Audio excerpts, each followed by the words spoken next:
Donald Leggett, and welcome to the latest London South East CEO interview. I'm joined today by Werner Klingenberg, CEO at Goldplat, the AIM-listed gold recovery services company headquartered in South Africa. GDP operate a successful international gold recovery business with operations in South Africa and Ghana. And Goldplat just announced full year results which show record gross profits of a stonking £8 million. The third year in a row, the business has made profits of more than £5 million, something I'm sure that we'll touch upon during the interview. Greetings, Werner. Congratulations on such a strong year. Good morning. Thank you, Donald. Nice to be with you again. It's terrific. And as I've just noted, 3 years of very strong profits. So do you think that the business really is on a more stable footing now? Yes, Donald. I think, firstly, maybe just to correct you, the numbers, basically £8 million we're referring to, refers to our operating numbers for our two operating entities, Goldplat Recovery and Gold Recovery Ghana in South Africa and in Ghana. And that is the numbers excluding the head office cost, but it includes admin cost as well. And yes, for me, the positive is the fact that that we not just shown growth in the numbers, but I believe we're starting to indicate sustainability to the market. Okay, this is if we could move to, we promised we'd never talk about Kilimenpesa again, but I see it as a vindication of the sale of Kilimenpesa gold mine, which as we all know was in Kenya, and the change of focus, the strategic focus onto the core gold recovery business. That's just vindication that once Kilimenpesa was out of the way, that the core business is fantastic.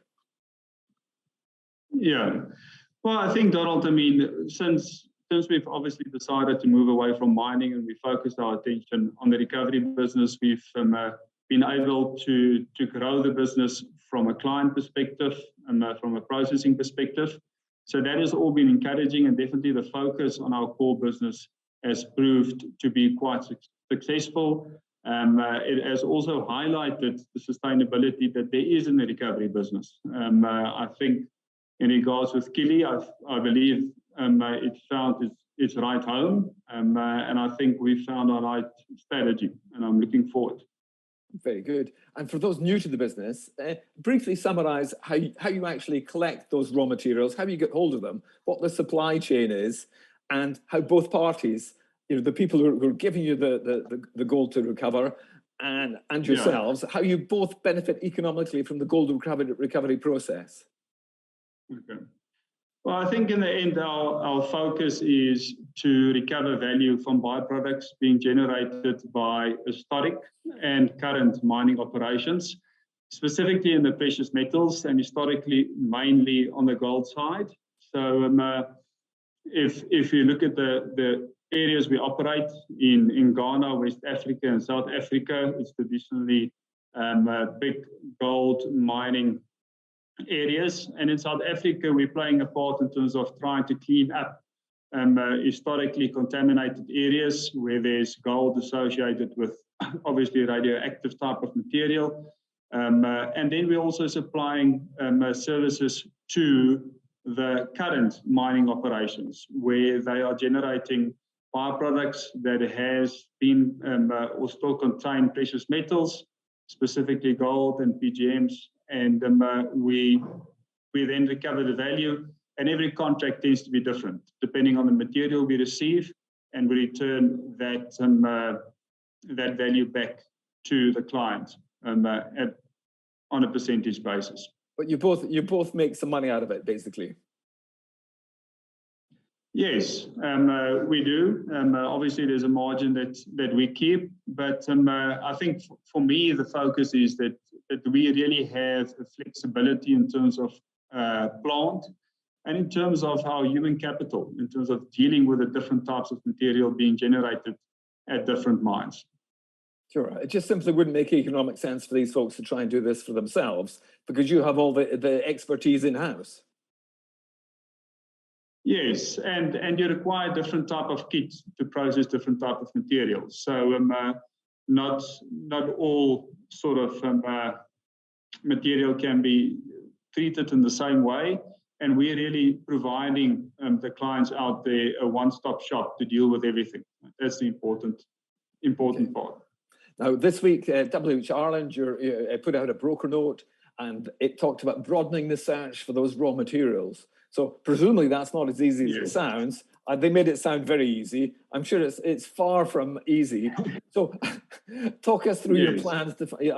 That's just the nature of people who sit in London talking about things going on in West Africa. Talk us through your plans to find new sources of raw materials. Well, I think, Donald, we're already searching quite broad for raw material. I think the positive for me is the fact that there's still a lot of mines in West Africa, South America, that we're currently not servicing. Whether that is because we're still engaging them, or whether it is in terms of making sure that the governments they operate in are comfortable with exporting the material to our premises in Ghana or in South Africa. Which sometimes is also the case. So there's still a lot of opportunity, there's still a lot of scope, there's still a big pipeline, and that just talks to the sustainability and still the future growth that there is in the business. And yes, we're definitely stepping up our efforts, increasing the size of our team to be able to go and get more of that material on a regular basis. Let's turn to South Africa and the potential for growth there. You've moved into the PGM or Platinum Group Metals recovery business and have opened a PGM recovery plant. So what are the next steps there, and what contribution to revenues can we expect PGM to make? Again, Donald, we've been active in the PGMs in the past. However, activity has increased, and with the introduction of the flotation plant, we do have more flexibility to do so. We've built up some material on site that justified us investing into a flotation plant. What is important to note is the fact that we also can use that flotation plant to give us additional ability to treat some of our gold clients' material as well. I think if we look at South Africa, and we're going to talk about the tailings facility now, so I'm not going to mention that. Really, what is encouraging here is the fact that we've been able to build up our client base and have been able to strengthen the source of the material and the supply. So for me, the focus going forward is really to solidify that and to be able to get sources for longer term without investing as much cash flow as we've been doing over the last couple of years in terms of sustaining that growth. So in terms of Capex, how much did that flotation plant cost, and how long has it been active for? We've started the commissioning it towards the end of June of this current financial year. The cost was around £300,000, so it wasn't that significant. And we've been able to generate PGMs over the last 3 to 4 months from not just the flotation plant, but the plant associated to that. So I'm quite encouraged to see what the revenues that we've seen coming through already in the third quarter around PGMs, and looking forward to sustaining that into the new year. Okay. And as you said, we're going to ask for an update on the tailings storage facility project, presumably something similar to the PGM build. You're now doing a tailings storage facility build. What comes next? What are the Capex costs? How profitable might the whole thing be? And how soon do you get your money back? Yes, Donald, to start, for those that's not aware, in South Africa, Goldplat sits with a tailings facility that we've been using for the last 20 years.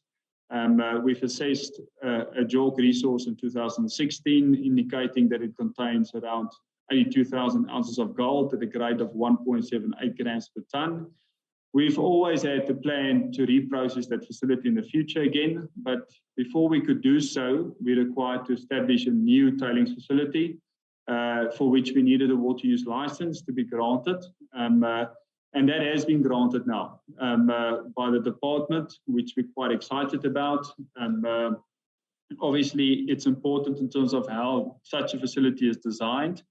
from environmental and a safety aspect. And currently the indication is that the build will cost us around £650,000, which is about £300,000 more than what we originally expected it would be. But the important thing is after that, we've got a proper facility that will probably provide us with 6 to 8 years worth of deposition.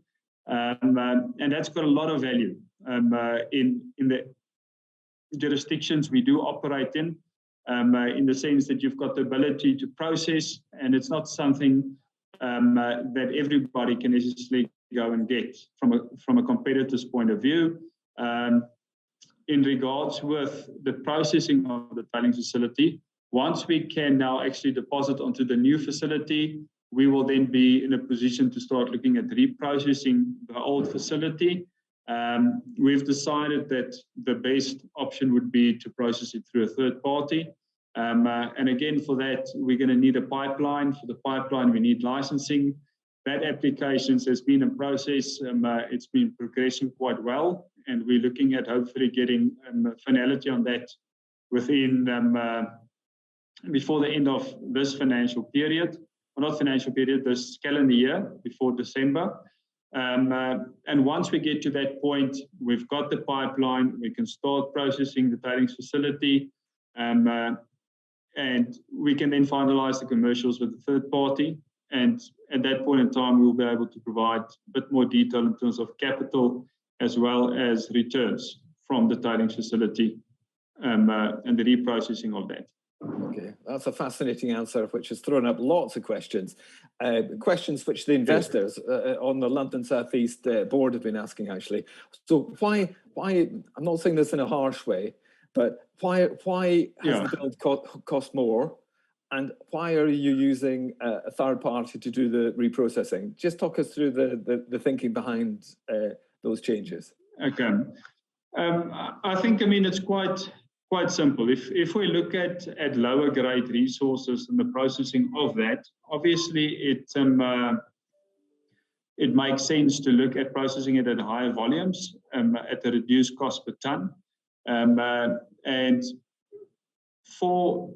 for that, you need two things. You need obviously a bigger facility to start with, but you also need the ability to deposit material at a higher rate. Now, for us to go and construct such a facility just to reprocess our material doesn't make economical sense, we believe. So it's down to the economics. The economics are better doing it this way. It basically comes down to the economics, Donald. Economicals and the timeline around it in terms of getting everything processed. So the economics, and it's faster. So why has the tailings storage facility, why has that gone up in cost?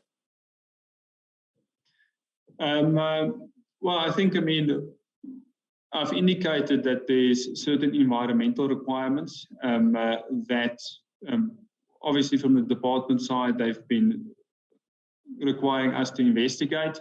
And we are quite happy to make sure what we establish is being done in the best possible way. So all of that has added to the initial cost that we expected to spend. And I don't think it's necessarily, although the tons we're going to deposit is not going to be able to be increased, the fact that we know that it's been deposited in the right way does add a lot of value. And obviously with us focusing on the environmental sort of proposition and services we're providing for our clients, we also want to make sure when we deposit material, we do it in a way which is environmentally friendly. Even very broadly, what might your net revenues be for those 7 or 8 years of tailings being processed? What sort of profit are you looking at? I think we've indicated, but it's some time ago, initial recoveries around that ounces was around, I can't remember, it's between 20 to 25 or 20 to 30% we've indicated to the market. So that is potentially the revenue we're looking at. Obviously, the cost side is going to depend on what we finally agree with the third party. But it's quite profitable. Yes. Well, it's a lot of ounces, Donald. So, so it's 25% times a lot of ounces. Yes. Okay. Let's briefly. No, I don't want to put you under pressure. Let's briefly talk through the numbers. How pleased were you with the South African numbers? Yes, I mean, I think I'm going to highlight it again, Donald. I mean, and if I could talk about South Africa and Ghana, it's not just the numbers itself. It's the fact that we've been able to do this quarter for quarter for a long time now in terms of sustaining the profitability, the combined profitability. I think for a few quarters in the last 2 years has been around £2 million, which is extremely encouraging. And although we see fluctuations per entity depending on the material we process and the contract is being governed by, we can see that firstly, every quarter is profitable, although it fluctuates and becomes more profitable. I mean, I've seen comments saying that Ghana is sort of flat on last year. Yes, the quarter is the same in the previous financial period. However, if you look at the full year for Ghana, it's a lot more profitable than the previous year. And for me, it's more about the focus around sustainability of the recovery business, which is encouraging and the sort of message the shareholders should get. Long-term profitability is what's pleasing for you. Yes. Okay, now final question. You'll be delighted to hear we're coming to the end of this grilling. Why should investors hold the stock? Why should they hold the Goldplat stock? And after 3 years of steady profits and even a stock buyback program, might a dividend be on the cards? Yeah. There you go. Last question. Yeah, I mean, I think it's clear that from a PE multiples perspective, the stock is quite cheap. Donald, I believe we've proved the sustainability of the recovery operations as well. And that together with the upside of processing the TSF and all the other initiatives we're busy with. I've indicated to the market we're looking at a broad spectrum of different types of materials, seeing how we can assist industry more, and even looking at different elements out there where we can assist in recovery. So I think there's a big future for Goldplat, and at the current rate and at the current profit levels, it's already cheap. So from that perspective, I believe there's still a lot of value in our stock. In terms of distribution to shareholders, I mean, currently we're sitting on about 3.7 million cash at the end of the year. All of this growth, revenue and margins has resulted in some lockup in working capital, but we're definitely looking at ways on how we can distribute some of these profits coming through to shareholders. Okay, you're going to give us a clue? Share buybacks, maybe? Is that more a preference? No. I think I've just told you the stock is quite cheap, Donald, so that probably should indicate where we're aiming to. Okay, Werner Klingenberg, CEO of Goldplat. That was fantastic. Thank you so much for joining us from South Africa today. Thank you for that operational update. It was really useful. For more free company information and data about Goldplat, please go to the GDP pages on London South East. Do follow us on Twitter @London South East, or register on London South East YouTube to receive alerts to interviews just like this one. Thank you for watching, and as always, do go well.